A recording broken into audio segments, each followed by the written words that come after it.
ఏమిటి నాన్నగారు మీరు ఎందుకు వచ్చారు పొయ్యి దగ్గరికి? నేను చేస్తా కదా వంట. అదేమిట్రా ఆఫీసులో సాయంత్రం వరకు వంచిన తల ఎత్తకుండా పని చేయవలసిన వారు ఇంకా ఈ పని కూడా ఎందుకులేరా? మీరు ఈ వయసులో మీకు శ్రమ ఎందుకు? సరే మధు, నిజంగా నాకు ఈ వయసులో విశ్రాంతి ఇవ్వదలుచుకుంటే నా చేతి నుంచి పని అందుకోవడం కాదురా, ఈ ఇల్లు దిద్దుకునే ఒక అమ్మాయి చెయ్యి అందుకోవాలి. అవునరా, మీ అమ్మ పోయిన దగ్గర నుంచి ఈ ఇల్లు అంత కళ విహీనంగా మారిపోయిందో చూడు. అందుకే ఆడలేని ఇల్లు దేవుడు లేని గుళ్ళంటిదిరా. నాన్నగారు, నా సంపాదన మన ఇంటికి మనం తీర్చాల్సిన అప్పులకే సరిపోవటం లేదు. ఈ స్థితిలో మూడో మనిషిని ఇంటికి తీసుకురావటం. ఒరే మధు, సంపాదనకి సంసారానికి ముడిపెట్టకూడదురా. రోజుకి 5 రూపాయలు తెచ్చుకునే కూలివాడు రాబడి తక్కువ కదా అని పెళ్లి చేసుకోవడం మానేస్తున్నా. ఆడదక్షత ఉన్న ఇంట్లో ఖర్చు తగ్గుతుంది కానీ పెరగదురా. ఏమైనా పెళ్లికి అంత తొందరపడటానికి నా వయసు ఏం మించిపోయిందని? నీ వయసు కాదురా, నా వయసు మించిపోతోందని. మహాలక్ష్మి లాంటి కోడలు కళకళలాడుతూ నట్టింట తిరుగుతూ ఉంటే కళ్ళారా చూడకుండానే వెళ్ళిపోతానేమోనన్న భయం.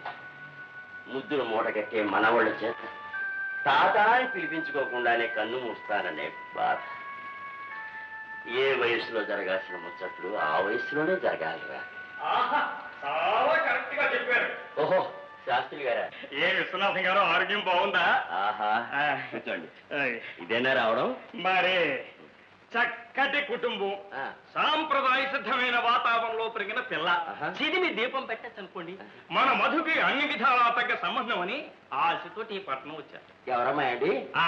ఎవరమ్మాయి అయితేనండి, అనుకోకుండా ఒక లక్షాధికారుల ఇంటికి కోళ్ళు అయిపోయింది. లాటలికి తప్పించడం మన వల్ల అవుతుందా విశ్వనాథం గారు? చూడండి, ఈ పిల్లని ఆ ఇంటి కోడలు చెయ్యాలనుకున్నాను. ఈ ప్లేసు రన్నింగ్ రేస్ చేసి ఈ పిల్ల కొట్టేసి. ఈ అమ్మాయి ఎవరండి? చింతలపూడి వానపాముల వరాలయ్య గారని వారమ్మాయి. వానపాముల వరాలయ్యా? వాడికి ఇంత కూతురుందా? వాడంటున్నారు, కొంపదీసి మీకు తెలిసేమిటి? గతంలో నేను వ్యాపారం చేసేటప్పుడు నాకు చాలా సన్నిహితుడైన స్నేహితుడు. మంచితనానికి తప్ప ఆస్తికి అంతస్తుకు వివిచ్చే మనిషి కాదు. ఇప్పుడు నేను గుర్తున్నాను లేను. అమ్మమ్మ, ఎంత మాట! వరాలయ్య వరహాలు అంటే మనిషి అండి. శాస్త్రి గారు, పిల్ల సలక్షణంగా ఉంది, కట్టుబొట్టు పొందిగ్గా ఉన్నాయి. ఆడది సాంప్రదాయ సిద్ధంగా నమ్రత ఉండాలన్న మా వారి అభిప్రాయానికి సరిగ్గా తూచినట్టు సరిపోయింది. మీరు ఒకసారి వెళ్ళి మా వరాలతోటి నా తరఫున మీరు అడిగి చూడండి. చెప్తాం. రే మధు, మధు, ఏం నాన్నగారు? ఈ అమ్మాయిని చూడరా. నీకు కాబోయే భార్య వినయ విధేయతతో ఉండాలన్న నీ కోరిక సరిగ్గా సరిపోయిందిరా. మనకు కావాల్సిన వాళ్ళ సంబంధమే. మన శాస్త్రి గారిని వాళ్ళతోటి అడగమని కూడా చెప్పాను. మీ ఇష్టం నాన్నగారు. మాటి మాటికి మిమ్మల్ని వద్దని కాదని మిమ్మల్ని కష్టపెట్టాను. దీనికి మీకేది మంచిదని చూస్తే అదే. శాస్త్రి గారు, అబ్బాయి కూడా ఒప్పుకున్నాడు. మీరు వెళ్ళి వరాలతో మాట్లాడమే తర్వాత. రావులపాటి విశ్వనాథమా? తెలియపడ నాకు బాగా కావలసినోడు. అన్న వస్త్రాలు కానీ పట్నం పోయి ఉన్న వస్త్రాలు పోగొట్టుకున్నాడని వ్యవసాయం మానేసి వ్యాపారం పెట్టాడు. వ్యాపారానికి మోసం, వ్యవసాయానికి వర్షం, లేదా రానిద్దాం కదా.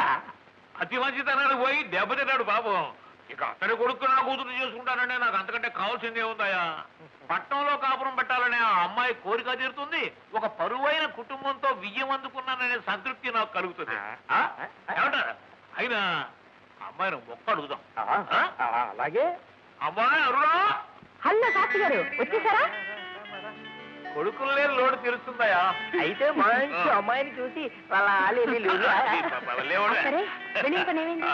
ఈ 5 ఫైర్స్ ఫ్యామిలీ సంవత్సరం వెళ్ళడం పని జరగకపోవడం అంటూ ఉండదమ్మా. అన్నీ ఓకే. బంగారం నాడు పట్నం సంబంధం తీసుకొచ్చాడమ్మా. నీ కాబోయే శ్రీవారు మన్మోధుల్లో ఉంటాడమ్మా. లక్షణమైన అవలక్షణాలు ఎన్నున్నా ఎలా మార్చుకోవాలో, నా దోవకి ఎలా తెచ్చుకోవాలో నాకు బాగా తెలుసు. వాణి సంగతి ఏం చేశారు? ఆ పిల్లకి లక్షాధికారుల సంబంధం కుదుర్చుకొచ్చానమ్మా. Very good. వాణికి సంబంధం కుదిరింది కదా, ఇక మా ఇద్దరం పట్టాలో హాయిగా. ఇప్పుడే వాణికి చెప్పొస్తానా? మేచే గాడిని చేర్చిందని ఆ అమ్మ పల్లెటూరు అంటే పట్టం చేరుతానంటదేంటయ్యా? అంతా బాగానే ఉంది కానండి. వాణికి కాబోయే అత్తగారు పాపాయమ్మని కొద్దిగా చాదస్తపు మనిషి. కొడుకు పట్టుదలతో పెళ్లికి ఒప్పుకున్నా తన తోహతకు తగ్గ సంబంధం కాదని పెళ్ళయిన తర్వాత వాణి తరఫున ఎవరు ఆ గడప తొక్కకూడదని. ఆ పెళ్లి కానీ ఇవయా అన్నీ ఏ సర్దుకుపోతాయా? ఇదిగా 2 ముత్తాలు పెట్టించు. తోడ పుట్టింది కాకపోయినా మా వాడికి తోడు నీడుగా ఉంటున్నావు. నీ రుణం మేము ఎలా తీర్చుకోగలమమ్మా? రుణాలు అప్పులని ఏవేవో మాట్లాడుకు పిన్ని.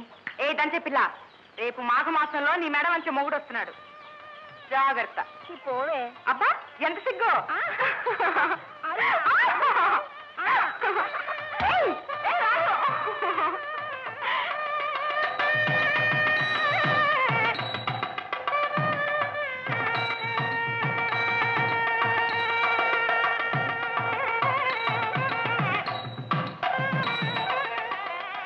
ఏమ్మా అన్నీ తెలుసుగా?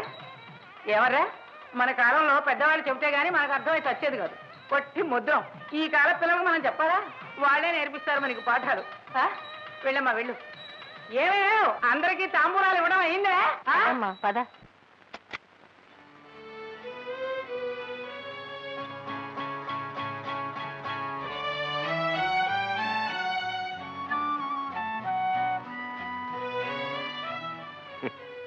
గంగిరెద్దులా అలంకరించారు. బరువుగా ఉంది కదూ? చూస్తున్న నాకే బాధగా ఉంది, మరి మోస్తున్న నీకు ఇంకెంత ఎరకాటంగా ఉందో. అసలు మన పెద్దవాళ్ళకి బుద్ధులు లేవనుకో, పట్టు చీర గట్టి పూల జడ గుట్టి పంపిస్తేనే గాని మొదటి రాత్రి తెల్లారదనుకుంటాను. It's very bad, very bad. Vani, నేను కోరుకునేవి, నీకిష్టమైనవి అన్నీ సిద్ధం చేసి ఉంచాను. Choice is yours. ఊరంతా గాలించి మరీ సెలెక్ట్ చేశాను నీకోసం. బాగున్నాయా?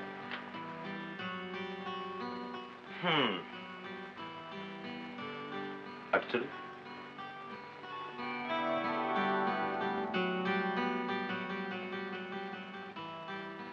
ఇటు కాదు, అటు.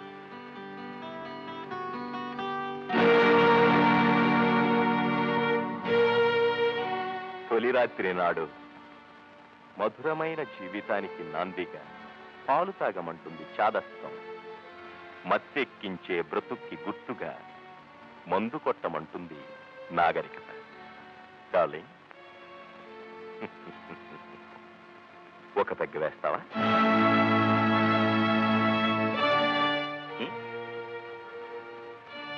సిగ్గా? భర్త నోటికి భార్య తమలపాకుల చిలకలు అందించాలంటుంది మూఢాచారం, కానీ సిగరెట్ వెలిగించాలంటుంది మోడర్న్ ఆచారం. సిగరెట్ కలుస్తావా?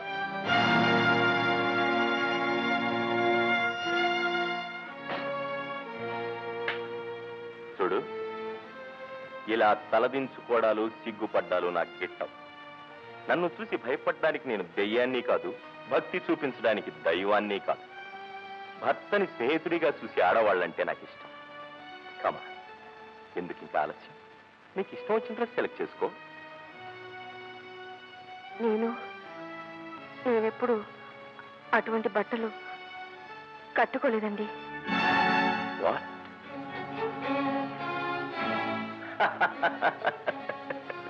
అరే జోక్ ఇది. లేదండి, ఉన్నమాటే చెప్తున్నాను. చిన్నప్పుడు లంగా ఓణి వేసుకునేదాన్ని. 4 ఏళ్ల నుండి చీరలే కడుతున్నాను తప్ప ఇలాంటి బట్టలు వేసుకోలేదండి. నువ్వు చెప్తున్నది నిజమేనా? నిజమండి. అయితే ఆ ఫోటో నేను వద్దంటున్నా వినకుండా నా స్నేహితురాలు అరుణ దాని బట్టలు నాకు తొడిగి ఆ ఫోటో తీయించిందండి. అసలు ఒళ్ళంతా కనిపించే ఆ బట్టలంటేనే నాకు అసహ్యం అండి. ఆడవాళ్ళు సారా తాగడం, సిగరెట్లు కాల్చడం సినిమాల్లోనే తప్ప వేరే ఎక్కడ చూడను కూడా లేదండి. పెద్దింటి కోళ్ళు కావాలని వేషం వేస్తావా? డబ్బు కోసం ఇంత నాటకం ఆడతావా? అరుణ్ ఆ ఫోటో శాస్త్రి గారికి ఇచ్చిందండి. నాకేమీ తెలీదు. మా అమ్మ మీద ఒట్టండి. నాతో పాటు క్లబ్లకి పార్టీలకు వచ్చే భార్య కావాలనుకున్నాను. నాగరికత తెలిసిన పిల్ల ఇంటికి కోడలుగా రావాలనుకున్నాను. కానీ ఈ మట్టి అవతార మొహానికి ఇంత సున్నం కొట్టి నన్ను మోసం చేస్తారనుకోలేదు. ఏమండి, ఇందులో నా తప్పేం లేదండి. నన్ను చేసిన మోసానికి తోడు అబద్ధాలు కూడా. మోసం చేసి ఇంటికి కోడలు అయ్యావు, కానీ నా భార్య మాత్రం కాలేదు.